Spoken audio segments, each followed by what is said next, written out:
ইরানকে ঘিরে মধ্যপ্রাচ্যে কি আবারও যুদ্ধের শুরু হতে যাচ্ছে, নাকি নেপথ্যে পাকাপোক্ত হচ্ছে এক ঐতিহাসিক শান্তির চুক্তি?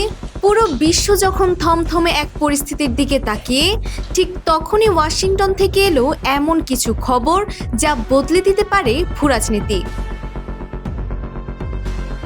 যুক্তরাষ্ট্রের প্রতিরক্ষা মন্ত্রী পিট হেগসেথ সামাজিক যোগাযোগ মাধ্যম এক্সে দেওয়া পোস্টে স্পষ্ট জানিয়ে দিয়েছেন, পেন্টাগন এখনও সম্পূর্ণ প্রস্তুত। মার্কিন সামরিক বাহিনী দ্বিতীয় বিশ্বযুদ্ধের পর সর্বোচ্চ মাত্রায় ইরানের উপর হামলা চালাতে প্রস্তুত রয়েছে বলে প্রেসিডেন্ট ডোনাল্ড ট্রাম্প যে দাবি করেছিলেন সেটাই পুনর্ব্যক্ত করলেন হেগসেথ। তার এই মন্তব্য বিশ্বজুড়ে নতুন করে উত্তেজনা তৈরি করেছে।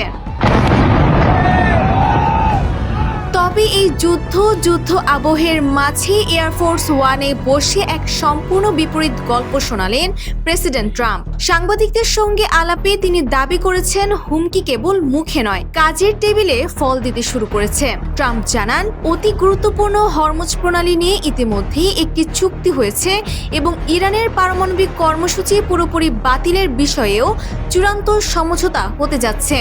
সবচেয়ে বড় খবর হলো, ওয়াশিংটন ও তেহরানের মধ্যে এই বিষয়ে আনুষ্ঠানিক আলোচনাও গড়াচ্ছে বহুদূর। কিন্তু প্রশ্ন উঠছে, হুট করে ট্রাম্পের এই সুরবদল কেন? এর পেছনে রয়েছে মধ্যপ্রাচ্যের তিন পরাশক্তি সৌদি আরব, সংযুক্ত আরব আমিরাত এবং কাতার। ট্রাম্প নিজেই নিশ্চিত করেছেন, এই তিন মিত্র দেশের বিশেষ অনুরোধেই শুক্রবার ইরানের বিরুদ্ধে নির্ধারিত সেই বিশাল সামরিক আক্রমণ শেষ মুহূর্তে স্থগিত করা হয়েছে। এই দেশগুলো ওয়াশিংটনকে স্পষ্ট করে বলছে, ক্ষেপণাস্ত্র আর বোমার চেয়ে এই মুহূর্তে কূটনৈতিক সমাধানই বেশি জরুরি। একদিকে পেন্টাগনের ভয়ঙ্কর যুদ্ধের প্রস্তুতি, অন্যদিকে ঐতিহাসিক চুক্তি আর কূটনীতির টেবিল।